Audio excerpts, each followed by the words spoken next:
ম্যাকাউটের হরিণঘাটা ক্যাম্পাসে আত্মঘাতী এক ছাত্রী। সকাল থেকে অধ্যাপক, অধ্যাপিকা ও শিক্ষাকর্মীদের বিশ্ববিদ্যালয়ে ঢুকতে বাধা দেয় পড়ুয়ারা। বিশ্ববিদ্যালয়ের বাইরেই তারা অপেক্ষা করছেন। আত্মহত্যার ঘটনার জেরে আজ বিশ্ববিদ্যালয়ে সমস্ত পরীক্ষা বন্ধ রাখা হয়েছে। প্রযুক্তি বিশ্ববিদ্যালয়ের ছাদ থেকে ঝাঁপ দিয়ে এক ছাত্রীর মৃত্যু হয়েছে, এমনটাই অভিযোগ। অ্যাম্বুলেন্স না থাকার অভিযোগে জাতীয় সড়ক অবরোধ, বিক্ষোভ হয়।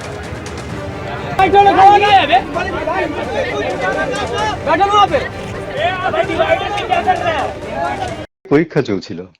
পরীক্ষাটা শুরু হয়েছে আমাদের তো গত 5 তারিখ থেকে। হেড অফ দ্য ডিপার্টমেন্ট আমাকে যেটা বললেন যে ইনভিজিলেশনের সময় দেখলো যে মেয়েটি আপনার কিছু টোকাটুকি করছে। এই টোকাটুকি করতে গিয়ে তার কাগজপত্রগুলো দেখে সম্ভবত টিচার যেটা করেছে, যিনি ইনভিজিলেটর ছিলেন, তিনি সেটাকে নিয়ে তার যে পরীক্ষার খাতা ছিল তার সঙ্গে সেটাকে স্টেপল করে দিয়েছে। দিয়ে কোথায় সম্ভবত কিছু একটা রিমার্ক ট্যাক্স হয়তো কিছু লিখেছে, কিংবা মেয়েটাকে কিছু বলেছে। যেটা পরিষ্কার সেটা হলো যে তাকে টোকাটুকি করছিল, টোকাটুকি করতে গিয়ে সে ধরা পড়েছে। আচ্ছা, এইটা সম্ভবত তার পক্ষে একটা খুব অসম্মানজনক কিছু মনে হয়েছে, পার্টিকুলারলি সে যখন তার মা জানতে পারবে, বা কিংবা তার পরীক্ষাটা যদি এক্সপেল করে দেওয়া হয়, এরকম একটা আশঙ্কার থেকে সম্ভবত সে ছাদে গিয়ে সেখান থেকে সে ঝাঁপিয়ে পড়েছে। এই পর্যন্ত খবর আমাকে দেওয়া হয়েছে। পুলিশকে সঙ্গে সঙ্গে জানানো হয়েছে, পুলিশ এসছে ওখানে। ন্যাচারালি ছাত্ররা খুব বিক্ষুব্ধ, কারণ পরীক্ষার সময় যেহেতু এটা হয়েছে। টাকা পয়সা যা যা ছিল নিমেষের মধ্যে পুড়ে ছাই। সোমবার সন্ধ্যায় তারাতলার সিপিটি কলোনিতে এভাবেই বিধ্বংসী আগুন গ্রাস করে নিয়েছে প্রায় 20 থেকে 25টি ঝুপড়ি।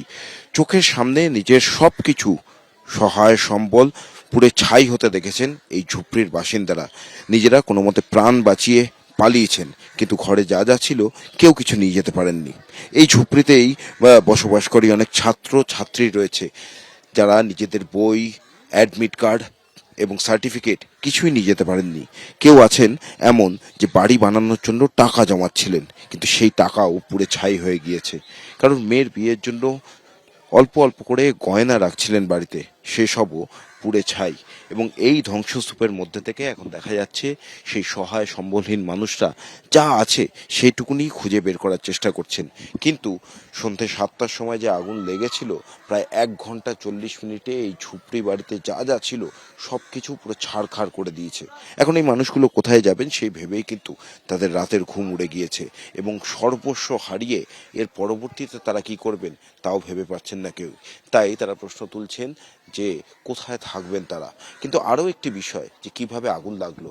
সন্ধ্যে 7টা নাগাদ এই যে ঝুপড়িগুলি ছিল তার একেবারে সামনের অংশে একটি ঝুপড়িতে প্রথম আগুন লাগে, এবং তারপরেই নিমেষের মধ্যে আগুন ছড়িয়ে পড়ে আশেপাশের ঝুপড়িগুলোতে।